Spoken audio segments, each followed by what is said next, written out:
जी हमने vote cast किया, अब जिसको देना था उसको वोट दे चुके हैं हम। और ये पुलिस स्टेशन गोंड ए है, गोंड सार सिंह ए।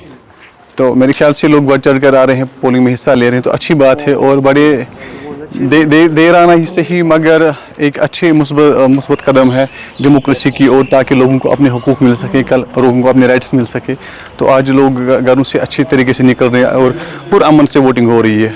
मेरे ख्याल से एक अच्छा कदम है, क्योंकि लोगों को एक अपना रिप्रेजेंटेटिव मिलेगा, तो लोग उसके पास जाएंगे। कहीं मसले मसाइल होते हैं लोगों के, जो वो अपने रिप्रेजेंटेटिव के सामने उजागर करते हैं, जो उनका अच्छी तरीके से हल निकालते हैं। क्योंकि और जो ये कंस्टिट्यूंसी का रिप्रेजेंटेटिव होता है उसको अपने इलाके का पूरा पता होता है, कहाँ पे क्या करना है, कैसे करना है। एक गरीब की रसाई इस तक पहुँच सकती है।